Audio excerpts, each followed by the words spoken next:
Assalamualaikum warahmatullahi wabarakatuh. Alhamdulillah, alhamdulillahilladzi hadana lihada wa ma kunna linahtadiya laula an hadanallah.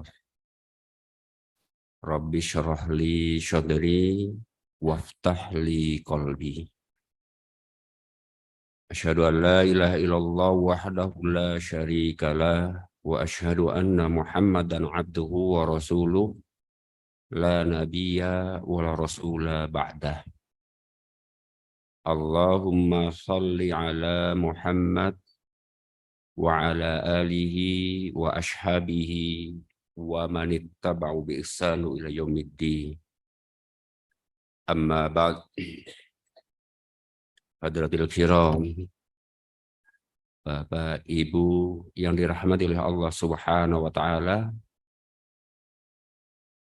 tidak ada satu lafaz yang layak kita ucapkan di pagi hari ini kecuali puji tahmid kita kepada Allah Ta'ala, karena dengan hidayah taufikiyahnya kita bisa sampai ke tempat ini.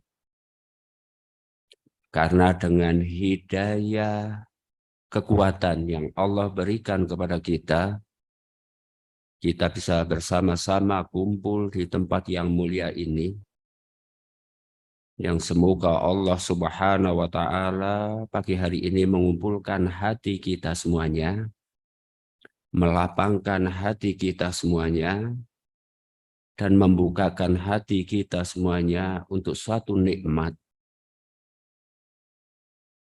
untuk meraih kenikmatan setelah Allah memberi kenikmatan kepada kita, bisa melangkahkan kaki kita ke tempat ini. Setelah Allah memberi kenikmatan kepada kita, kita bisa bermuwajahah, saling bertemu, saling bertatap muka, bahkan bermujalasah, bisa berduduk bersama-sama. Wa insya Allah, jika kita pandai untuk mensyukuri dengan tahmidnya kita kepada Allah Ta'ala, maka Rasulullah fazadakallahu, Allah akan menambah nikmat kita di pagi hari ini. Satu nikmat yang insya Allah akan kita kaji bersama-sama, yaitu satu ilmu dari Rasulullah Shallallahu Alaihi Wasallam yang insya Allah akan kita ulas, kita ta'amuli, kita pahami, ya, yang akhirnya semoga Allah memberi kekuatan kepada kita nanti untuk menguatkan kita mengamalkan satu ilmu, satu pesan dari Rasulullah Shallallahu Alaihi Wasallam. Bapak Ibu yang dirahmati oleh Allah Subhanahu Wa Taala, ketika dulu kami awal mengisi di sini, kita membahas pentingnya kita tahu tentang hati kita. Salah satu dasar yang kita sampaikan, karena yang Allah lihat kepada kita adalah hati kita. Atau hati kita adalah tempat Allah melihat kita. Kan gitu. Innallaha la yanzuru ila suwarikum wala ajsamikum. Allah tidak melihat ke fisik kita. Allah tidak melihat ke rupa kita. Walakinnallaha yanzuru ila qulubikum. Akan tetapi yang Allah lihat adalah hati-hati kalian. Setelah kita mendengar hadis ini, kira-kira apa yang Bapak Ibu inginkan dari diri kita masing-masing? Allah yang menciptakan kita, Allah juga yang akan selalu melihat kita, Allah juga yang selalu mengetahui perkembangan kita, bahkan Allah yang tahu kapan kita tiada. Apa kira-kira? Setelah kita mendengar satu pesan yang menjadi dasar dulu waktu kita membahas, kenapa kita harus tahu hati kita? Karena hati adalah tempat Allah melihat kita. Sedikit mungkin, saya tidak akan menyamakan Allah. Cuman ketika kita tahu, ya, ada utusan dari PDM, akan melihat setiap masjid yang ada di warga Muhammadiyah dari daerah sampai ranting akan dilihat semuanya, baik fisiknya, baik kegiatannya, baik administrasinya. Kira-kira apa yang disiapkan? Paling tidak kita mempersiapkan bagaimana ketika kita dilihat masjid kita, ya, masjid yang baik. Dengan disiapkan, bukan hanya fisiknya mungkin dicat, tapi bagaimana bukti secara administrasi adanya kegiatan. Bukti dengan adanya jamaah.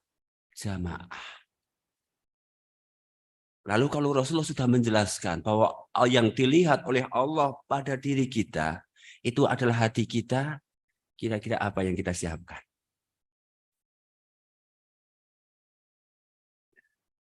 Tentunya hadis ini mengajak kepada kita bagaimana kita supaya selalu menjaga hati kita, ya, agar supaya menjadi hati yang baik. Kenapa? Karena Allah tidak pernah menjelaskan kapan Allah akan melihat hati kita. Rasulullah juga tidak pernah memberi tanda kapan waktu Allah akan melihat hati kita. Berarti kapanpun, dimanapun, Allah akan selalu melihat hati kita. Dan kita sangat bersyukur kepada Allah Subhanahu wa Ta'ala atas diutusnya baginda Rasul Nabiullah Muhammad Sallallahu Alaihi Wasallam. Kenapa? Karena dengan diutusnya beliau, apa yang menjadi ilmu dari beliau, beliau jelaskan begitu gamblangnya. Yang akhirnya setiap apa yang disabdakan oleh beliau, kita bisa untuk menempuhnya, kita bisa untuk mengusahakannya. Rasulullah Shallallahu Alaihi Wasallam suatu ketika sedang duduk-duduk di hadapan para sahabat, ya, beliau memberi gambaran khairun nas, sebaik-baik manusia. Ya, khair itu kalau kita lihat dalam tafsir-tafsir itu menunjukkan paling. Berarti apa? Orang yang istimewa. Khairun nas, sebaik-baik manusia, kata Rasulullah, dzul qalbu mahmumin. Siapa dari manusia ya, tidak pandang warna, tidak pandang jabatan, tidak pandang status sosial, ya, orang yang memiliki hati yang mahmum, yang bersih. Sebaik-baik manusia, kata Rasulullah, orang yang memiliki hati yang bersih.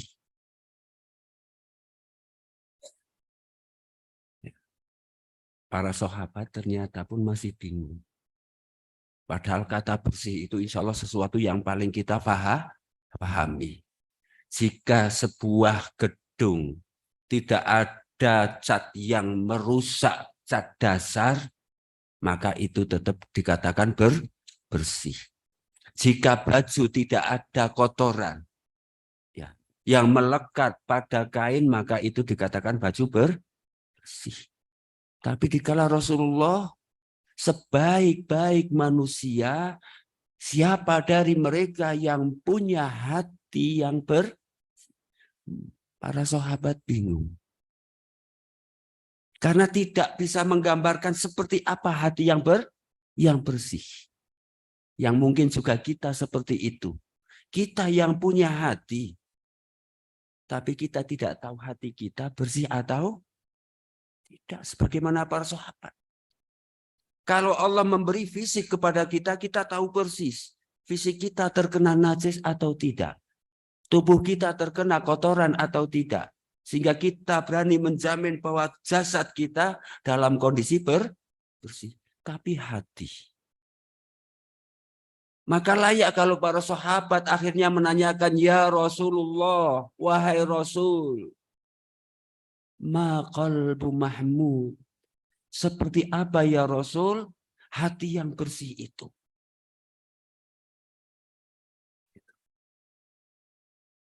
Kita yang diberi oleh Allah hati, bahkan hati memang ada dalam jasad kita, tapi kita tidak tahu seperti apa yang dikatakan hati yang bersih. Inilah wujud kasih sayang Rasulullah Shallallahu Alaihi Wasallam kepada umatnya. Kenapa? Karena dengan harapan umatnya ketika dilihat oleh Allah itu selalu menampakkan hati yang bersih. Lewat pertanyaan sahabat tadi, Rasulullah Shallallahu Alaihi Wasallam menjelaskan seperti apa hati yang mahmud, wa qalbu taqiyun, yaitu hati yang selalu ada ketakwaan. Nafiyun, hati yang selalu bersih dari kotoran hati. Dan ternyata Rasulullah memberi gambaran ini pun para sahabat kurang puas. Takwa yang seperti apa, bersih yang seperti apa. Yang tentunya di sini para sahabat tidak hanya ingin tahu arti bersihnya hati, tapi yang diinginkan oleh para sahabat ingin tahu apa yang bisa mengotori hati. Sehingga Rasulullah melanjutkan alladzi la isma alaih. Hati yang di dalamnya tidak ada kedustaan. Wala bagha. Hati yang tidak pernah menyimpang dari kebenaran. Wala hasadan. Hati yang tidak pernah ada kedengkian. Luar biasa. Wujud kasih sayangnya Rasulullah Shallallahu Alaihi Wasallam kepada kita semuanya dijelaskan begitu gamblangnya tentang sesuatu yang ada dalam hati kita. Ternyata kita pun tidak tahu tentang sifatnya bersih atau kotor. Sehingga Rasulullah lewat pertanyaan para sahabat menjelaskan kepada kita dengan harapan kita mudah untuk mewujudkan bagaimana ketika Allah melihat hati kita dalam kondisi hati yang bersih. Jemaah yang dirahmati oleh Allah Subhanahu wa taala, insya Allah kalau masalah ketakwaan, wabil khusus bapak-bapak setiap hari Jumat mendapatkan pencerahan, penjelasan. Belum ditambah mungkin di kajian. Karena ini hal yang layak. Rasulullah Shallallahu Alaihi Wasallam pun setiap mengadakan kajian selalu diawali dengan pesan takwa. Menyimpang, insya Allah kita pun paham. Selama kita mengaku Muslim, wajib tidak boleh sholat tidak boleh Meninggalkan. Maka kalau meninggalkan menyimpang. Kan gitu. Hal-hal yang dilarang oleh Allah tidak pernah dilakukan, maka manakala dilakukan adalah menyimpang. Ya. Dosa pun insya Allah kita paham. Sesuatu yang dilarang untuk dilakukan. Maka pagi hari ini kita akan membahas yang terakhir.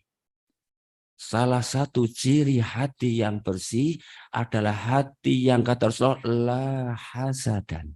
Tidak ada rasa hasad, tidak ada rasa dengki. Kenapa kok saya bahas? Rasulullah Shallallahu Alaihi Wasallam pernah memberi gambaran kepada kita yang mungkin kita tidak pernah merasa kekhawatiran jika dengki itu menimpa kepada kita. Kenapa? Karena bahasanya dengan tegas Rasul dabba ilaikum daun. Akan mewabah kepada kalian. Kira-kira di waktu Rasulullah mengatakan akan mewabah kepada kalian, itu di hadapan siapa? Di hadapan para sahabat.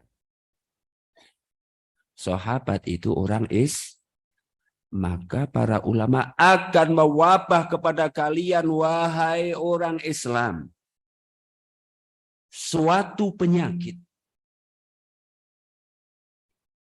Dengan bahasa dabbah, akan mewabah.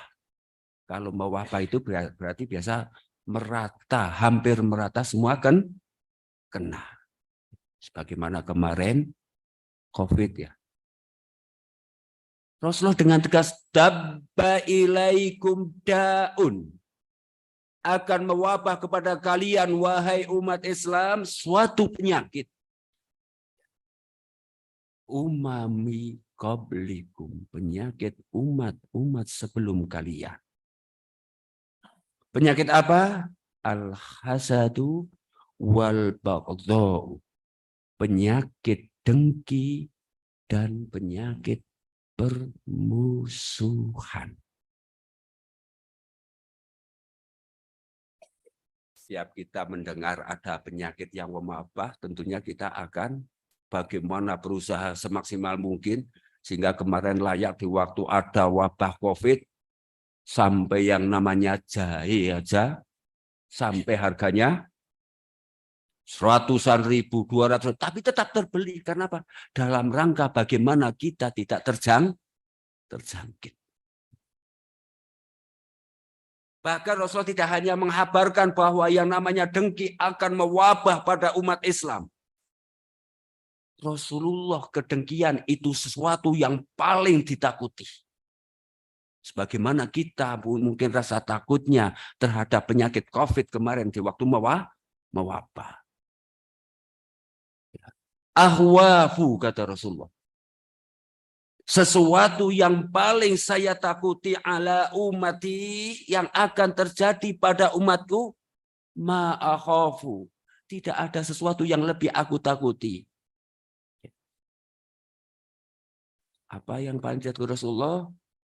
Ayyaksiru amwal. Jika mereka sudah banyak hartanya, fayatahasaduna. Mereka saling dengki. Mereka saling hasut. Luar biasa Rasulullah dalam memberi perhatian terhadap satu penyakit ini. Dengan harapan kita semua, sedikit pun tidak ada kedengkian.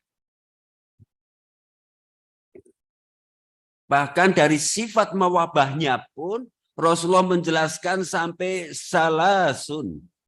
Ada 3 hal.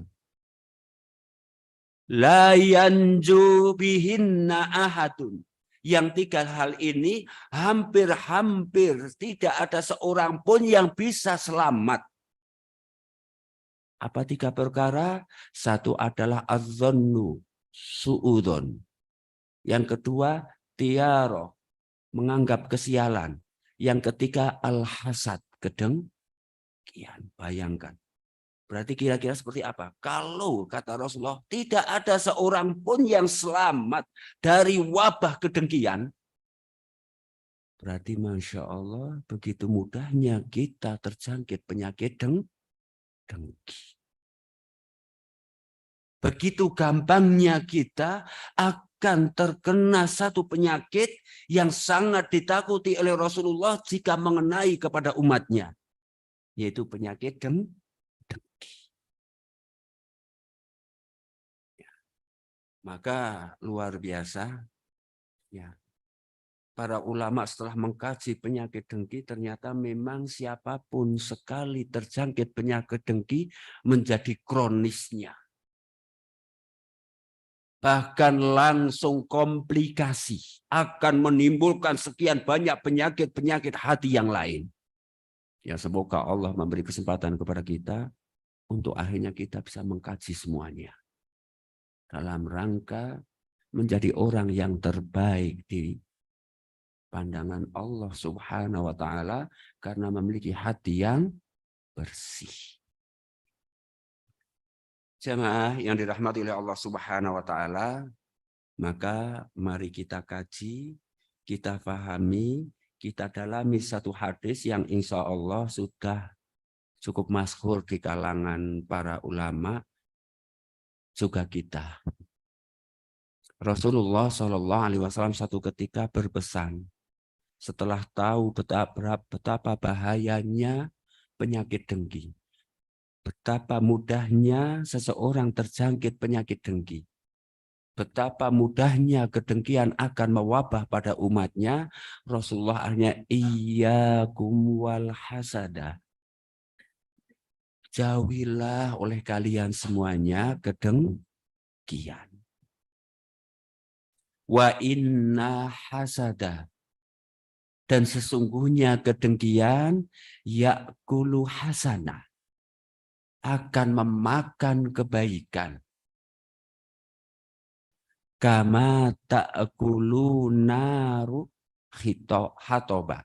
Sebagaimana api memakan kayu. Luar biasa, Rasulullah Shallallahu Alaihi Wasallam memberi misal, memberi perumpamaan kepada kita dengan sesuatu yang sangat-sangat rasio, yang sangat-sangat mudah diakal, yang sangat-sangat mudah difahami oleh hati. Jauhilah kalian semua dari kedengkian. Karena dengki itu bisa memakan kebaikan, sebagaimana api bisa memakan kayu. Mari kita kaji bersama-sama. Ya, perumpamaan Rasulullah dalam hadis ini. Dengki digambarkan Rasulullah sebagaimana api. Hasanah, kebaikan digambarkan Rasulullah sebagaimana kayu. Sehingga bagaimanapun kita harus memahami di sini sifat api.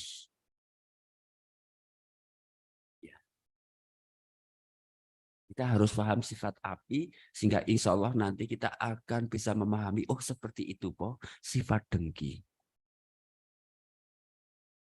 Rasulullah membahasakan takulu yang asal kata dari akala yakulu. Kenapa kok dibahasakan antara kedengkian dengan api kok sama?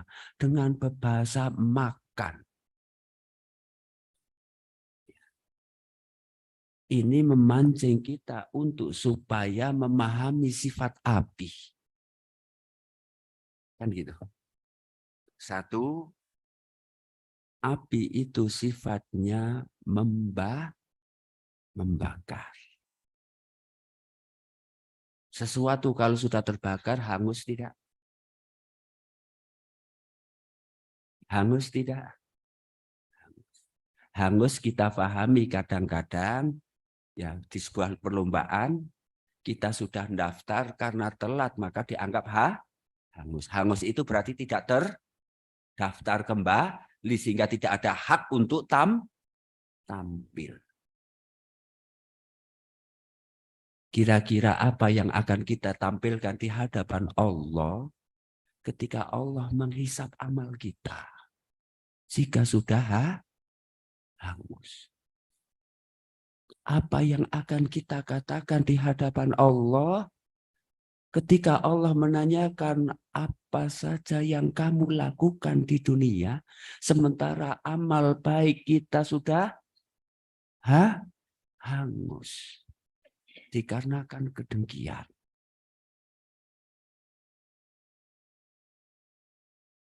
Ya.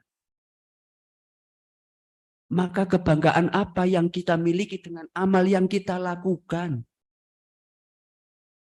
Sementara kita tidak tahu ada sebuah penyakit dalam hati kita, yaitu kedengkian. Itu satu sifat api. Menghanguskan, bahkan kadang-kadang bukan hanya menghanguskan, tapi melenyapkan apa yang terbakar. Kalau api membakar plastik, kira-kira masih ada plastiknya enggak?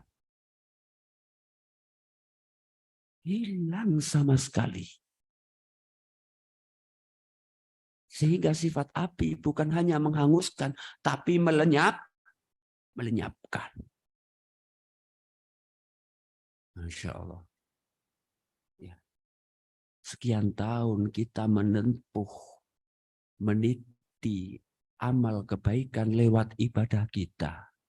Yang mungkin sekarang berumur 60, paling tidak sudah 40 tahun. Yang sekarang berumur 80, berarti meniti amal kebaikan sekian tahun. Kita meniti dengan penuh kesabaran sholat jamaah. Kita jalani dengan penuh ketabahan untuk hadir di majelis taklim. Bahkan kita selalu menahan hawa nafsu untuk mengeluarkan harta kita, baik sedekahnya, baik infaknya, baik zakatnya. Bahkan bagi yang sudah haji sekian tahun mengumpulkan dana, sekian tahun menanti jadwal perberangkatan haji. Itu yang kita lakukan dalam rangka untuk meraih kebaikan. Tapi kebaikan-kebaikan ini, manakala kita tidak menjaga hati kita, bisa hangus, bisa lenyap seketika. Sesuatu yang terbakar akan menjadi rusak. Ya.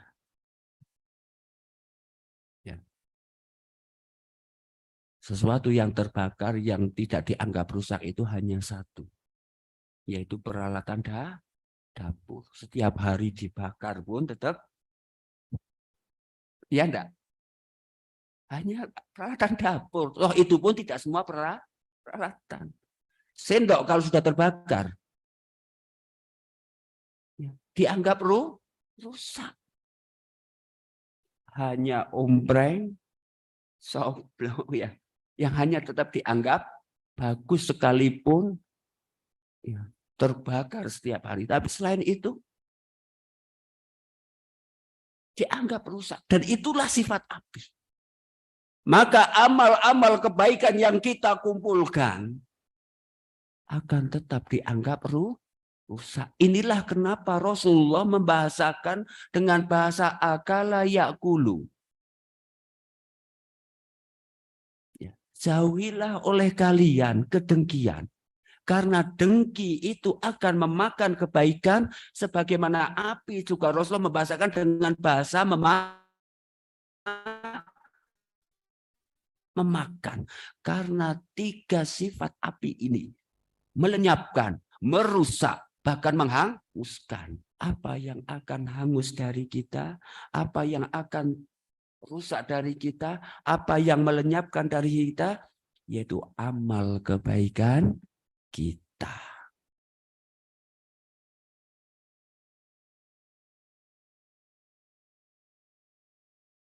Jadi luar biasa kedengkian.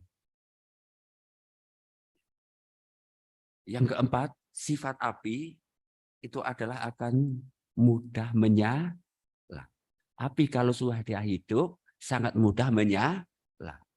Baik di kain, apalagi di kertas, baik di plastik, bahkan kadang-kadang besi pun bisa hidup.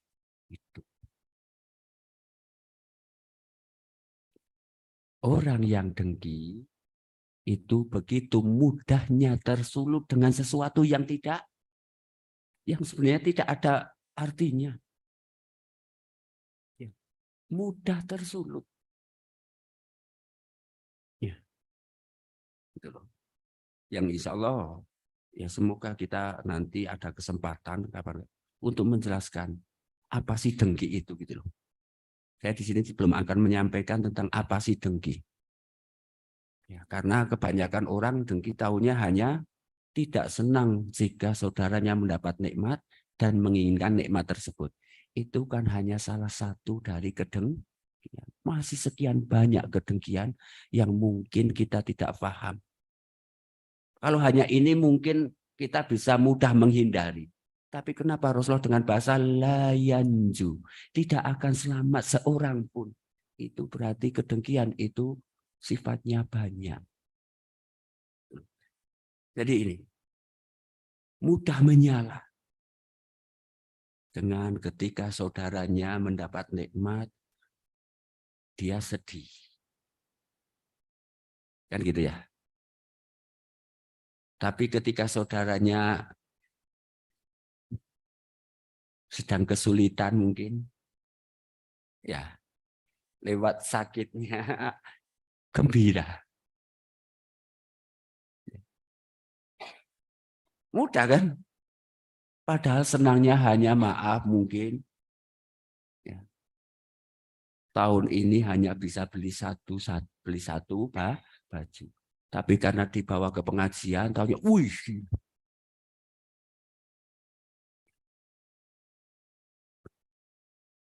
Dan ini telah digambarkan oleh Allah Subhanahu wa taala dalam surah Ali Imran ayat 120. Intam saktum hasanatan. Jika kalian mendapatkan kebaikan, tasu'uhum. Mereka orang-orang dengki itu hatinya sakit rasanya. Dan ini parahnya, jarang orang menyadari. Kenapa? Kenapa kok jarang menyadari? Dan tidak merasakan bahwa kita sedang berpenyakit. Kita sudah terwabah penyakit yang ditakuti oleh Rasulullah SAW. Kenapa? Kita dengarkan apa yang dikatakan para ulama. Maro'aitu.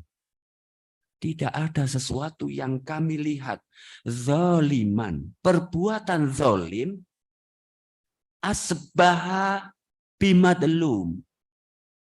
Tapi seperti orang yang dizalimi. Tidak ada sesuatu yang kami temukan perbuatan zalim, tapi dirasa oleh orangnya dia dizalimi. Siapa kata para ulama? Al-hasid, yaitu orang dengki.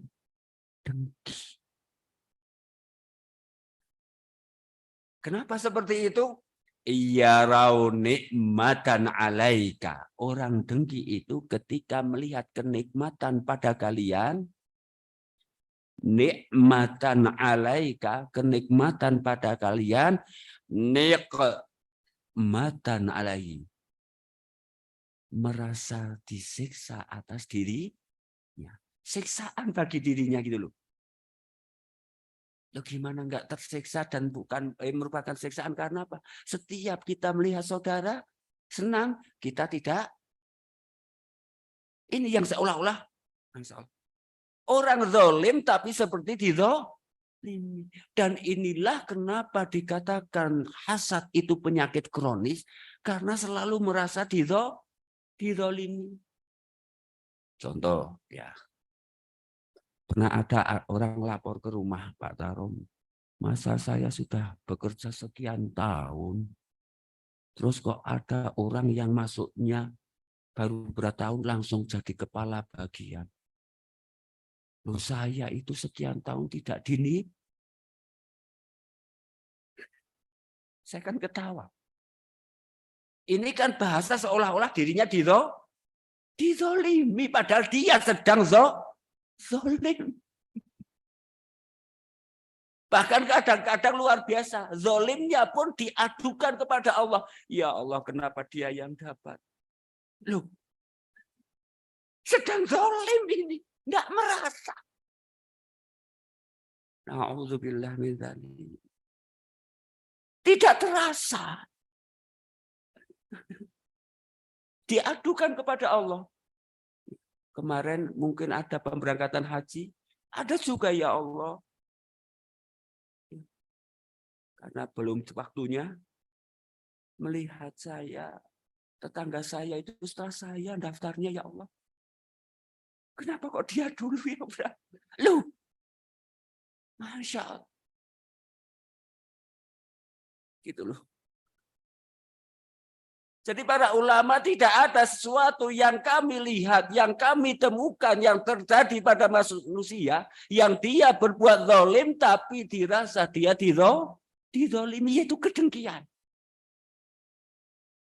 Ya, ada orang datang ke rumah, sudah sekian tahun nikah, belum dikarunia anak. Bagus ceritanya. Setiap malam itu kami berdoa, Pak Darom. Bahkan ketika tetangga kami yang nikahnya beda 2 tahun sudah punya anak kami, ya Allah. Ya. Kami merasa hina, ya Allah. Sekian tahun, ya, harapan nikah itu adalah loh. Tidak terasa bahwa ternyata dalam hatinya sudah terjangkit penyakit dengki.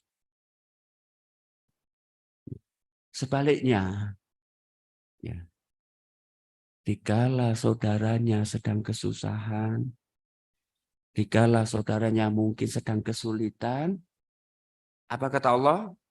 Fa in tusibkum sayyi'ah. Jika engkau terkena musibah, sesuatu yang tidak menyenangkan, sesuatu yang akhirnya menjadi sedihnya hati, gundahnya hati, yafrahu, mereka gembira. Ya kadang-kadang dengan bahasa seolah-olah nasihat. Wong jenengan dingendikani mboten perso. Nasihat sama seperti iblis. Dengkinya kepada Adam alaihissalam dengan bahasa nasihat. Wa inni nasihun. Saya hanya menasihati. Bahkan kadang-kadang kepada saudara agak nyentak. Udah kemarin saya bilang, ini nggak percaya. Nyentak. Itulah gambaran kedengkian. Nasihat itu tidak harus seperti, ya kalau nasihat ya dibantulah kan gitu. Jadi ini Allah sudah menggambarkan orang dengki itu seperti itu. Sedih hatinya, bahkan merasa dizalimi ketika saudaranya mendapat nikmat. Tapi ketika Allah menguji saudaranya dengan kekurangan, dengan kesulitan, dia merasa lebih tinggi. Dia merasa lebih mulia. Dia merasa lebih dihargai. Itulah kedengkian. Jadi mudah tersulut. Baik kebaikan saudara ataupun kejelekan saudara. Mudah tersulut. Itulah api. Rasulullah Shallallahu Alaihi Wasallam dengan tegas, la tudhiro, jangan kamu tampakkan, jangan kamu perlihatkan, baik secara ekspresi, secara ucapan, secara sikap, sama tata ahikum. Jangan kamu tampakkan kegembiraanmu, kesenanganmu, artinya apa? Karena kita dapat nikmat mungkin kita senang. Tapi jangan kamu tampakkan terhadap saudaramu yang terkena musibah.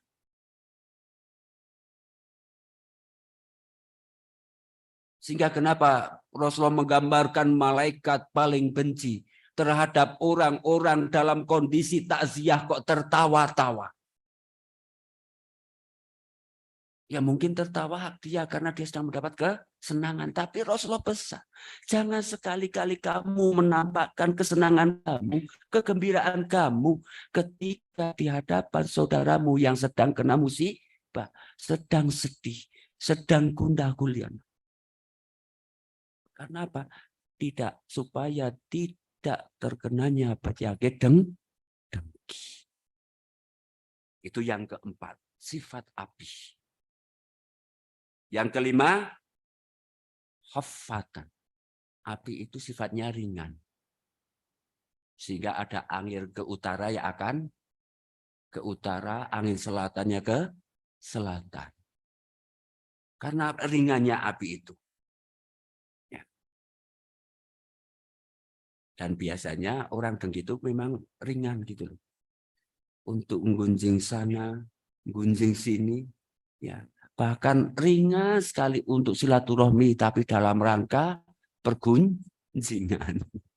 Dalam rangka ghibah. Di sana ada kumpul-kumpul langsung. Bahkan kalau nggak ada pun kalau cari di mana ada ibu-ibunya. Di mana? Begitu ringan tenaganya seolah-olah untuk ya misi dengki. Dan hatinya itu hati yang tidak istiqomah. Mudah tersulut, akhirnya mudah ikut. Ya.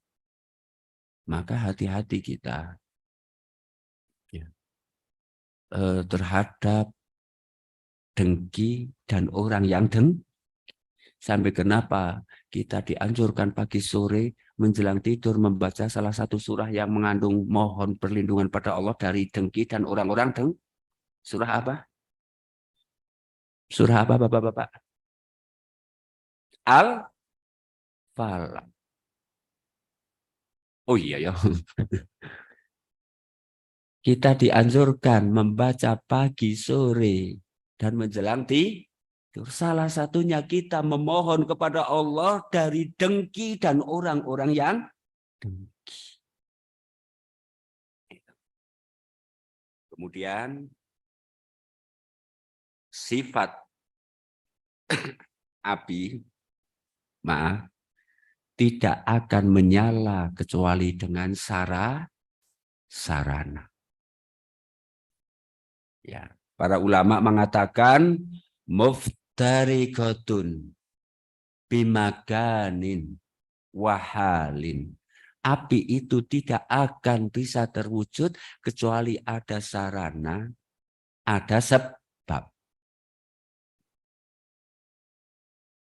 Nah, disinilah mungkin mari kita sama-sama yang semoga dengan apa yang disampaikan oleh para ulama lewat kajiannya terhadap hadis-hadis Rasulullah nanti bisa membaca terhadap hati kita. Kenapa orang bisa dengki? Kenapa api bisa terjadi? Karena ada sarana dan ada sebab. Sama. Orang bisa dengki itu karena ada sarananya. Ada sebab-sebab. Gitu loh. Ada banyak hal yang bisa menjadikan kita punya kedengkian atau bisa terhinggapi penyakit dengki. Satu, al-adawat. Bermusuhan.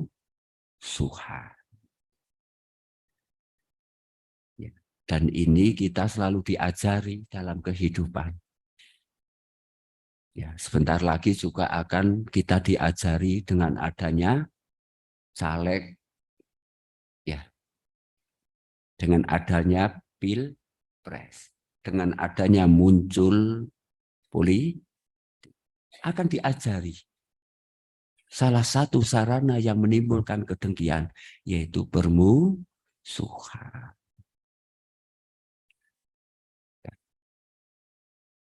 Bahkan kita juga seolah-olah selalu diajari permusuhan antar lembaga. Dengan bahasa persaingan, Tapi bahasanya bagus karena orang Islam. Fastabiqul. Bahasanya wastabiqul khairat. Tapi dikala kalah. Dikala kalah apa yang akan ada di rasa di hati? Wah, mesti nyogok kon. Bahkan sudah menjadi bahasa yang luar biasa. Maklumlah kalah amplop. Loh, ucapan kedengkian ini. Kalau fastabiqul khairat itu kan bukan kalah menang. Tapi adalah sarana untuk memotivasi setiap diri kita. Bagaimana kita untuk tetap bisa terdepan, bukan perlombaan fastabiqul khairat itu. Maka bahasanya kan fastabiqul khairat, bukan mencari menang kalah, tapi sering sekali yang nilainya di bawah dirasa kalah sehingga seolah-olah yang lebih unggul itu dianggap musuh. Bahkan ini pun sering menjadi bahasa guru-guru. Ojo nganti kalah loh. Ojo nganti kalah gimana? Ya. Kan sering kita mengajari anak. Mas, sudah ranking 1. Tahun depan jangan sampai kalah. Loh, kok kalah tuh? Sehingga seolah-olah ya mungkin ranking 2 bagi anak itu kita tidak sadar dianggapmu. Begitu banyaknya sarana-sarana yang mengajari kita terjadinya suatu permusuhan. Gitu loh. Bahkan ada di rumah tangga pun suami istri musuhan. Masya Allah. Ini gimana hidup bersama dalam satu keluarga kok terjadi musuhan? Terus apa tujuan hidup ini?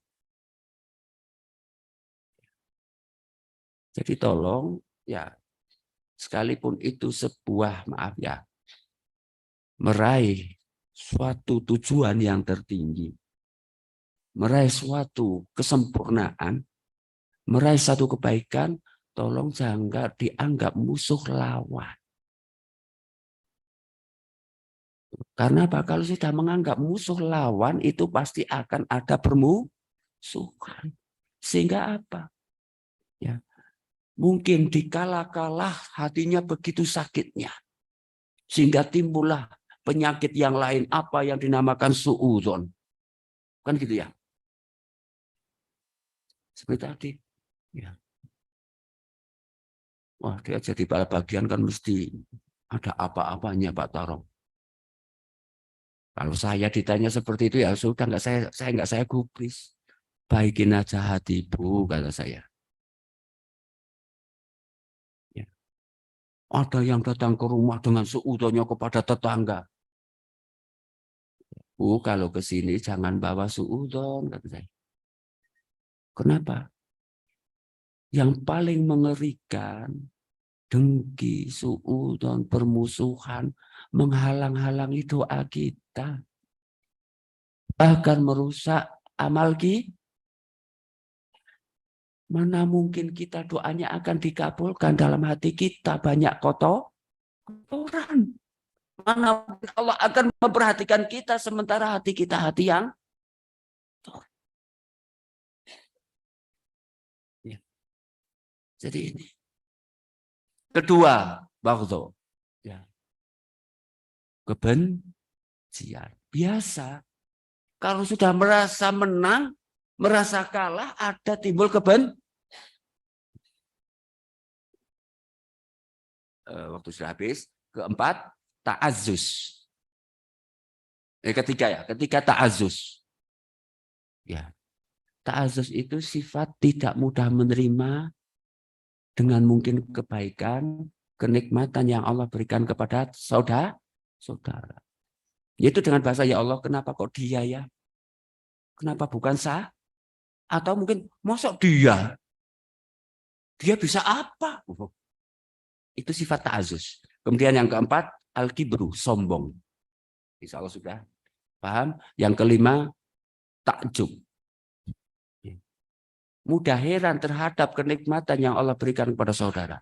Masa nggak percaya pekerjaan dia apa kok. Tidak tahu dia habis dapat. Kan gitu ya.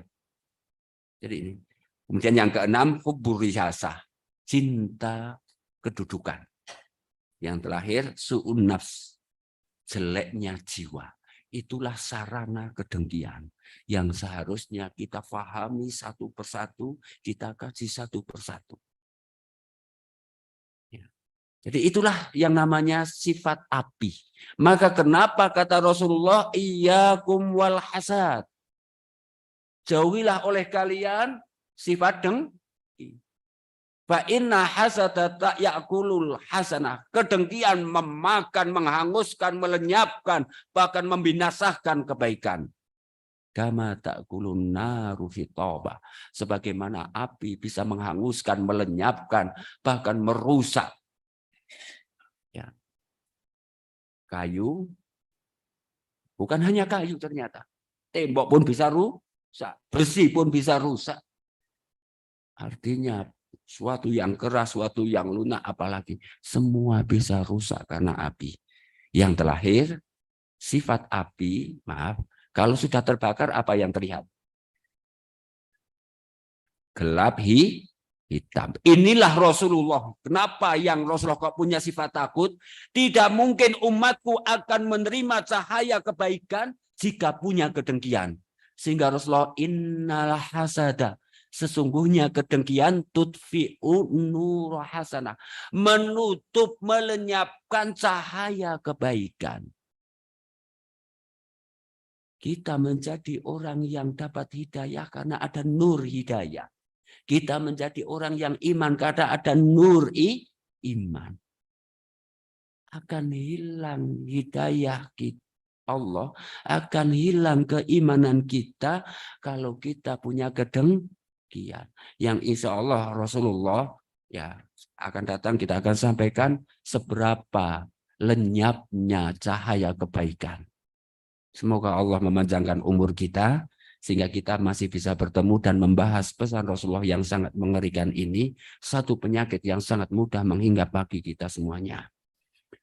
Semoga Allah selalu melapangkan hati kita, membukakan hati kita untuk selalu menerima hidayah dan bimbingannya. Semoga kita semua termasuk orang-orang yang digambarkan oleh Rasulullah punya hati yang mahmud, hati yang bersih, sehingga amal kebaikan kita bisa terjaga sampai kita bertemu di hadapan Allah Subhanahu wa taala. Kurang lebihnya mohon maaf. Billahi taufiq wal hidayah. Assalamualaikum warahmatullahi wabarakatuh.